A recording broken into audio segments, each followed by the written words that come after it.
నమస్తే, welcome back to Suman TV. Bharat టెక్కీలకు Trump shock. 2027 వరకు నో H1B వీసా. మరి డాలర్ డ్రీమ్ సంగతి ఏంటి? బార్డర్లో అరెస్టులు, ఇల్లీగల్ ఇమిగ్రెంట్స్ ని అలర్ట్ చేస్తున్నాడు ట్రంప్ గవర్నమెంట్. మరి సోషల్ మీడియా అకౌంట్స్ ని ఓపెన్ గా పెట్టండి అని చెప్తున్నాడు, సోషల్ మీడియా వెట్టింగ్ అని చెప్తున్నాడు. అసలు ఏంటి ట్రంప్ ఏం చేయబోతున్నాడు? వీసా ఉన్న వాళ్ళు కూడా అమెరికా రావద్దు అంటున్నాడు. డిపెండెంట్ వీసా పైన ఉన్న వాళ్ళని కూడా తిరిగి పంపే యోచనలో ట్రంప్ ఉన్నాడు. మరి ఇప్పుడు విదేశాలు వెళ్ళి చదువుకోవాలనుకునే మన విద్యార్థుల సంగతి ఏంటి? వాళ్ళ భవిష్యత్తు ఏంటి? అసలు ట్రంప్ ఏం చేయబోతున్నాడు? ట్రంప్ ఎప్పుడైతే అధికారంలోకి వచ్చాడో అప్పటి నుంచి ఈ క్షణం వరకు కూడా ఎన్నో డెసిషన్స్ తీసుకుంటున్నాడు, ఎన్నో బ్యాన్స్ చేస్తున్నాడు. అసలు అక్కడ ఏం జరుగుతుంది? మరి దీనిపైన మరింత సమాచారం అందించడానికి ఈరోజు మనతో పాటు స్టూడియోలో ఉన్నారు founder and chairman of global Telangana association నుంచి విశ్వేశ్వర్ రెడ్డి గారు. సార్తో మాట్లాడారు. నమస్తే సార్. నమస్కారం సార్, రీసెంట్ గా చూస్తే మనకి మన వాళ్ళు అక్కడ అమెరికా దగ్గర బార్డర్ లో దొరికిపోతున్నారు, అరెస్ట్ చేస్తున్నారు. అంటే నిమిషానికంటే 20 నిమిషాలకు ఒకళ్ళనే అంట. అంటే రోజుకి 65 మందిని అరెస్ట్ చేస్తున్నారని చెప్పి ఒక వార్త అయితే వస్తుంది బయటికి. అంటే నిజంగా అడ్డదారులు వెళ్లే వాళ్ళు ఉన్నారా మన వాళ్ళు? ఎందుకు ట్రంప్ అట్లా? అంటే స్టార్టింగ్ ఎప్పుడైతే ట్రంప్ వచ్చాడు అధికారంలోకి, ఎగ్జిక్యూటివ్ ఆర్డర్స్ మీద సైన్ చేశారో ఫస్ట్ సైన్ వచ్చేసే ఇల్లీగల్ ఇమిగ్రెంట్స్.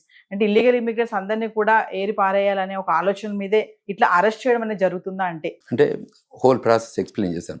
సో ఇక్కడ ఉన్న F1 స్టూడెంట్స్ కానీ H1 కానీ కంట్రీ లోపలికి ఎంటర్ అయ్యేటప్పుడు ఇక్కడైతే ఎలా వీసా ఇంటర్వ్యూ ఉంటుందో అక్కడ సిబిపి ఆఫీస్లో కూడా మళ్ళీ ఇంటర్వ్యూ ఉంటుంది. అంటే పోర్ట్ ఆఫ్ ఎంట్రీ.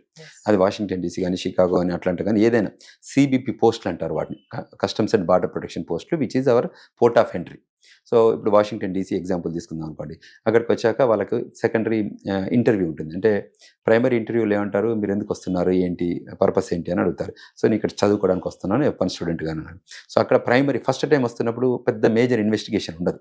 సో వాళ్ళు లోపలికి వచ్చేస్తారు. అంతకంటే ముందే ప్రైమరీ ఇన్వెస్టిగేషన్ అయిపోతుంది. ఇక్కడ బ్యాక్గ్రౌండ్ చెక్స్, మీకు ఇప్పుడు సోషల్ మీడియా వెట్టింగ్ అవన్నీ అయిపోయాకనే వీసా ఇస్తున్నారు కాబట్టి, సో అంటే బ్యాక్గ్రౌండ్ చెక్ చేసుకుని వీసా ఇస్తారు కాబట్టి ఆ పోర్ట్ ఆఫ్ ఎంట్రీలో ఫస్ట్ టైం ఎంటర్ అయ్యేటప్పుడు అంత మేజర్ క్వశ్చన్స్ ఉండదు. ఎందుకంటే that is you're coming first time. So అంత ఇష్యూస్ ఏం లేవు. సో మీరు ఒక F1 స్టూడెంట్గా 2 ఏళ్ళు, తర్వాత OPT time, stem OPT time అయిపోయాక H1 వెళ్ళాక ఒక 3-4 ఏళ్ళు ఇక్కడ ఉన్నారనుకోండి కంట్రీ లోపల. అప్పుడు మీరు ఏదైనా వయలేషన్ చేసి ఉంటే, ఏదైనా ఇష్యూస్ ఉంటే మీరు కంట్రీ బయటికి వెళ్ళి మళ్ళీ లోపలికి వస్తుంటారు కదా, అప్పుడు మళ్ళీ వచ్చేటప్పుడు అప్పుడు అంటే ర్యాండమ్ చెక్ ఉంటుంది. అందరినీ ప్రతి ఒక్కరిని చేయరు. వాళ్ళు ఇంటర్వ్యూ చేసే క్రమంలో if they identify somebody has a fraudulent background ఉందనుకున్నా, సమ్ ఇష్యూస్ ఉన్నాయనుకుంటే ఏం చేస్తారంటే సెకండరీ ఇన్స్పెక్షన్ తీసుకెళ్తారు. ఆ సెకండరీ ఇన్స్పెక్షన్లో వాళ్ళు క్వశ్చన్స్ వేస్తారు. సెకండరీ ఇన్స్పెక్షన్లో మన ఫోన్లు, మన కంప్యూటర్లు కూడా తీసుకుంటారు.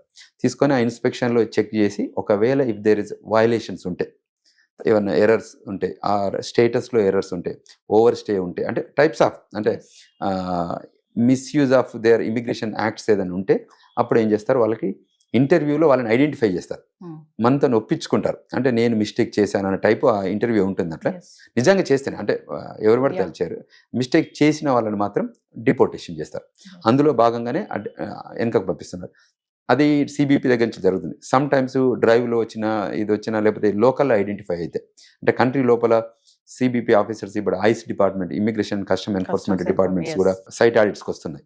సైట్ ఆడిట్స్కి వచ్చేది సిబిపో పోర్ట్లో ఇంటర్వ్యూ చేస్తుంది. ఐస్ ఏంటి, జనాల దగ్గరికి వస్తుంది. అంటే వాళ్ళు ఇక్కడ రెస్టారెంట్లో ఉన్న, గ్రాసరీ స్టోర్లో ఉన్న, గ్యాస్ స్టేషన్లో ఉన్న, వాళ్ళు ఎక్కడున్నా కూడా ఐడెంటిఫై చేస్తారు. రోడ్ల పైన ఉన్నా కూడా, 7-11 స్టోర్స్లో ఉన్నా కూడా వాళ్ళు ఐడెంటిఫై చేసి వాళ్ళ దగ్గర డాక్యుమెంటేషన్ అడుగుతారు, ప్రాపర్ ఇమిగ్రేషన్ స్టేటస్ ఉందా లేదని. ఒకవేళ అందులో ఏదైనా ఓవర్ స్టే కానీ, ఇల్లీగల్ స్టే కానీ ఎటువంటి ఏమైనా ఉంటే అక్కడ ఐడెంటిఫై చేసి అరెస్ట్ చేసి కోర్టుకి తీసుకెళ్తారు. ఎందుకంటే వాళ్ళు ల్యాండ్లో దొరికారు కాబట్టి. వీళ్ళు పోర్ట్లో, సిబిపి పోర్ట్లో కాబట్టి అక్కడి నుంచి అక్కడికి వెనకాలకు పంపించవచ్చు. వేరే ల్యాండ్లో అంటే విత్ ఇన్ ద హోమ్ గ్రౌండ్లో దొరికితే ఏంటంటే దానికి ప్రొసీజర్ ఎలా ఉంటుందంటే, కోర్టుకి తీసుకెళ్ళి జడ్జి దగ్గర ముందుంచి, జడ్జి డెసిషన్ తీసుకునే వరకు జైల్లో ఉంచి, తర్వాత జడ్జి ఒకవేళ ఓవర్ స్టే ఉందని తెలిస్తే జడ్జి ఏం చేస్తారు, డిపోర్టేషన్ ప్రొసీడింగ్స్ ఇస్తారు. అప్పుడు ఆ ప్రొసీడింగ్ తీసుకొని వాళ్ళని డిపోర్ట్ చేస్తారు. ఇప్పుడు ఎయిర్పోర్ట్లో కూడా పట్టుకుంటున్నారని చెప్పి కూడా వార్తలు వింటున్నాం సార్. మీరు అన్నారు కదా క్వశ్చన్స్ వేస్తారు వాళ్ళని అనేసి, అంటే వాళ్ళకి ఆన్సరింగ్ సరిగ్గా చేయకపోతే ఇమీడియట్లీ బ్యాక్ పంపించేస్తారని అంటూ ఉంటారు. అంటే అసలు వాళ్ళు ఏం క్వశ్చన్స్ అడుగుతారు, ఎలా ఉంటుంది సార్, ప్రాసెస్ ఎలా ఉంటుంది? అంటే ఫస్ట్ టైం నేను ఇంతకుముందు చెప్పినట్టు ఫస్ట్ టైం అంత పెద్ద క్వశ్చన్స్ ఉంటాయి. సెకండ్ టైం వచ్చేటప్పుడు ఎగ్జాంపుల్ ఒక స్టూడెంట్ ఉన్నారు, మాస్టర్స్కి వచ్చారు అమెరికాకి.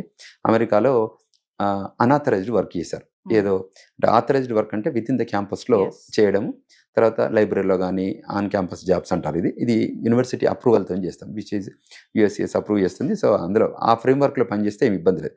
అది కాకుండా కొంతమంది స్టూడెంట్స్ బయట స్టోర్స్లలో, గ్యాస్ స్టేషన్లో, గ్రోసరీ స్టోర్లో పనిచేసి ఆ డబ్బులు తీసుకొని ఫీజు కట్టడం Yes. జరిగింది అనుకోండి.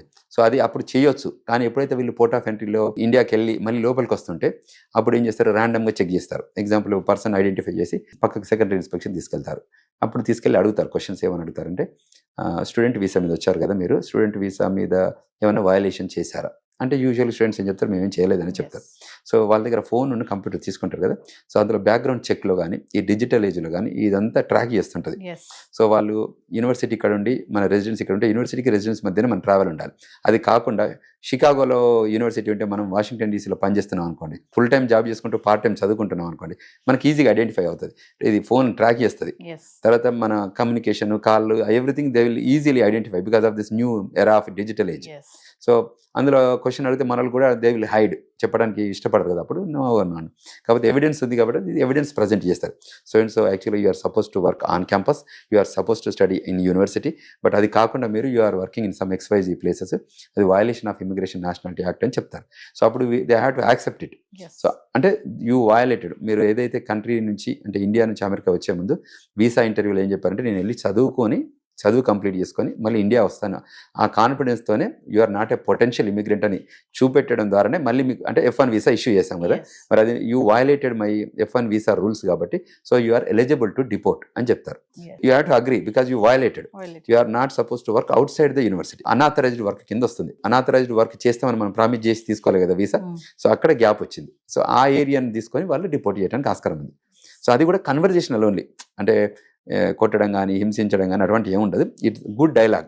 అంటే ఇప్పుడు నేను ఎట్లా మీకు ఎక్స్ప్లెయిన్ చేసిన అదే రీతిలో అడుగుతారు. యూజువల్గా హైడ్ చేసినా కూడా దాన్ని రిట్రీవ్ చేసే స్కిల్ వాళ్ళ దగ్గర ఉంటుంది. సో ఆ రూపకంగా వాళ్ళని డిపోర్ట్ చేస్తారు, అరెస్ట్ చేయడం కానీ చేస్తారు. బాగా వయలేషన్స్, మేజర్ అరెస్ట్, జైలుకు పంపేది ఎలా ఉంటుందంటే మెయిన్ ల్యాండ్లో దొరుకుతాయి. ఇది పోర్ట్లోనే కాబట్టి పోర్ట్ నుంచి పోర్ట్ పంపించే అథారిటీ వాళ్ళకు ఉన్నది కాబట్టి దాన్ని అరెస్ట్ చేసి జైలుకు పంపడం చేయరు. Very rarest of the rare. So ఇది మెయిన్ ల్యాండ్లో అయితే మాత్రం అరెస్ట్ చేసి జైలుకు పంపిస్తారు. అంటే ప్రెసెంట్ ట్రంప్ అలర్ట్నెస్ అలా ఉందంటారా, నిఘా బాగా ఉందంటారా సార్ ప్రతి ఒక్కరి మీద, మన వాళ్ళ మీద, భారతీయుల పైన? అంటే యూజువల్గా అమెరికా ఎలా చెప్తుందంటే, ఇండియా వాళ్ళ మీద నిఘా పెట్టండి, ఆస్ట్రేలియా వాళ్ళ మీద నిఘా పెట్టండి, పాకిస్తాన్ వాళ్ళ నిఘా పెట్టండి అని ఉండదు. గ్లోబల్లీ నిఘా పెట్టమని చెప్తారు. Yes. ఎవరైతే ఇమిగ్రెంట్స్ లోపలికి వస్తున్నారో ప్రతి ఒక్కరి మీద నిఘా పెట్టండి. అంటే ఒక్కొక్క అడ్మినిస్ట్రేషన్, మీకు తెలుసు Trump is the Republican party, Yes. ఇంతకుముందు డెమోక్రటిక్ పార్టీ ఉండే, Joe Biden Democratic party president ఉండేది, రిపబ్లికన్ పార్టీ ప్రెసిడెంట్ ఇప్పుడు డొనాల్డ్ ట్రంప్ ఉన్నారు. సో వీళ్ళు రైటిస్ట్ వింగ్, మీకు తెలుసు రైటిస్ట్ వింగ్ మోర్ వాళ్ళ country specific, make America great again అన్న దానిపైన ఈయన వచ్చారు కాబట్టి ఆయన ఏమంటారు, కంట్రీ ఇంట్రెస్ట్ నా ఇంట్రెస్ట్, Yes. కంట్రీకి ఉన్న ఎంప్లాయ్మెంట్ క్రియేట్ చేయడం నా బాధ్యత, కంట్రీకి ఉన్న ఎకానమీని అప్లిఫిట్ చేయడం నా బాధ్యత, అందులో భాగంగానే నేను చేస్తున్న కార్యక్రమాలని చెప్తాడు. Yes. సో అందులో భాగంగానే ఈ కాంగ్రెస్ సెనెట్స్కు పోకుండా కూడా ఆయన ఎగ్జిక్యూటివ్ ఆర్డర్ చేయాలి. అంత సుప్రీం అథారిటీ ఉంటుంది ప్రెసిడెంట్గా. సో ఆయన వెళ్ళి కొన్ని డెసిషన్ తీసుకోవచ్చు, కొన్ని ఎగ్జిక్యూటివ్ ఆర్డర్స్. ఆ ఎగ్జిక్యూటివ్ ఆర్డర్ టర్మ్ బేస్డే, అంటే it's not a long, but during his president term he can take 1 year అనో 2 year అనో అట్లా టర్మ్ బేస్డ్ తీసుకోవచ్చు. అందులో భాగంగానే ఇవి జరుగుతాయి Yes. తప్ప ఈయన తీసుకున్న నిర్ణయాలు మన తెలుగు వాళ్ళు అంటే ఇండియన్ వాళ్ళని అరెస్ట్ చేయండి అని చెప్పరు. ఎవరు వయలేట్ చేస్తే వాళ్ళని అరెస్ట్ చేయమని చెప్తారు. Yes. సో వయలేషన్ చేసిన ప్రతి ఒక్కరు they need to be deported. అది ఇండియానా, పాకిస్తానా, వేరే కంట్రీ, బంగ్లాదేశ్, ఇంకా ఏ కంట్రీ అని ఉండదు. This a global activity. So అందులో భాగంగానే చేస్తారు తప్ప మనం బాగా జాగ్రత్తగా ఉన్నాం అనుకోండి మనల్ని ఏం అరెస్ట్ చేయరు. Thank you, sir. Thank you very much.